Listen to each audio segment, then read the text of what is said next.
চায়নাতে উচ্চশিক্ষায় 2026 সেপ্টেম্বর থেকে সিএসসি এক্সাম দিলেই কি আপনি অ্যাডমিশন নিশ্চিত, বা সিএসসি এক্সামে যদি লো রেজাল্ট আসে তাহলে কি করবেন, বা সেই ক্ষেত্রে অ্যাডমিশনটা কীভাবে কনফার্ম করবেন? আমাদের অনেক রকম কনফিউশন আছে এই সিএসসি এক্সাম নিয়ে, ব্যাচেলর প্রোগ্রামের জন্য 26 ইনটেকে। কেন চায়নাতে ইতিপূর্বে কখনো এই সিএসসি এক্সাম ছিল না, শুধুমাত্র 26 ইনটেকে কেন্দ্র করেই প্রথমবার কিন্তু এক্সামটা শুরু হচ্ছে, এবং আগামী বছর চায়নাতে কিন্তু এই নিয়মেই চলতে হবে। তবে এই বছর এখনও কিন্তু কিছু সুযোগ আছে সিএসসি বাদেও।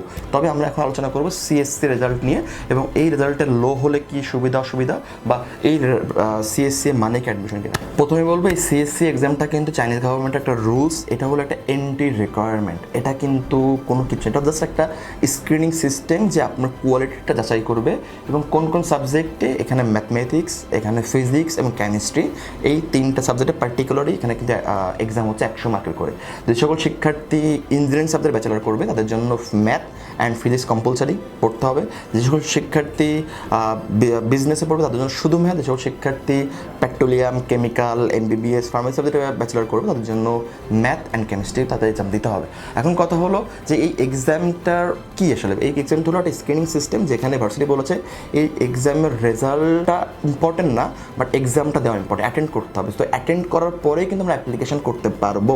এখন অ্যাপ্লিকেশন করার এইটা জাস্ট একটা গভর্নমেন্ট হলো কি, গভর্নমেন্ট রুলস বলে, যেমন আপনার পাসপোর্ট দরকার পড়ে অ্যাডমিশনের জন্য, অ্যাপ্লিকেশনের জন্য আপনার সার্টিফিকেট দরকার পড়ে, আপনার একটা ফটো দরকার পড়ে, আপনার মার্কশিট দরকার পড়ে, এটাও একটা ঠিক সেম একটা ডকুমেন্টস, ম্যান্ডেটরি ডকুমেন্টস আমার লাগবে।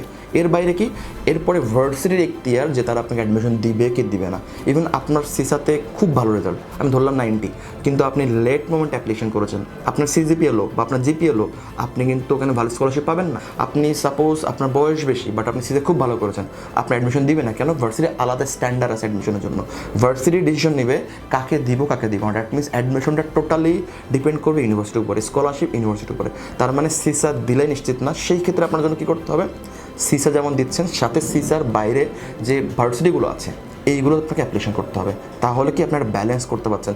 ওই সকল ভার্সিটিতে আপনার ডিমান্ড বেশি, যেখানে সিসা লাগতেছে না, ওখানে সিসা দিলে আপনি you will get priority. Varsity স্পষ্ট বলতেছে যারা সিসা নিচ্ছে না এই বছর, যারা সিসা ম্যান্ডেটরি না, তারা বলছে যারা সিসা দিবে তারা প্রায়োরিটি পাবে। ডাজেন্ট ম্যাটারসে তাদের কত রেজাল্ট আসলো, কত মার্ক আসলো। দ্যাট মিনস আপনার জন্য অ্যাডভান্টেজ হবে কি, আপনি সিসা দেওয়ার পরে ওইগুলোতে অ্যাপ্লিকেশন করবেন যেগুলো সিসা লাগতেছে, সিসার আগে অ্যাপ্লিকেশন করবেন যেগুলো সিসা লাগতেছে না। এরপরে আসলে লো রেজাল্ট নিয়ে অনেক ক্ষেত্রে অনেক শিক্ষার্থী সিসাতে লো রেজাল্ট পাচ্ছে আমরা দেখছি। আমাদের যেমন শিক্ষার্থী একজন 97 পেয়েছে 100-র মধ্যে, অনেক শিক্ষার্থী 22 পাচ্ছে। সো ইটস ন্যাচারাল, এটা হবে। তো সেই ক্ষেত্রে আপনাকে কী করতে হবে, আপনাকে প্ল্যান করতে হবে যে সকল শিক্ষার্থী লো রেজাল্ট পাবে, তো আপনাকে একটু প্ল্যান করতে হবে মিডল র্যাঙ্ক ভার্সিটি, আপনাকে একটু প্ল্যান করতে হবে যে মিডল র্যাঙ্ক ভার্সিটিগুলো যেগুলোতে সিসা লাগতেছে না, আপনাকে এইভাবে অ্যাপ্লিকেশন করতে হবে।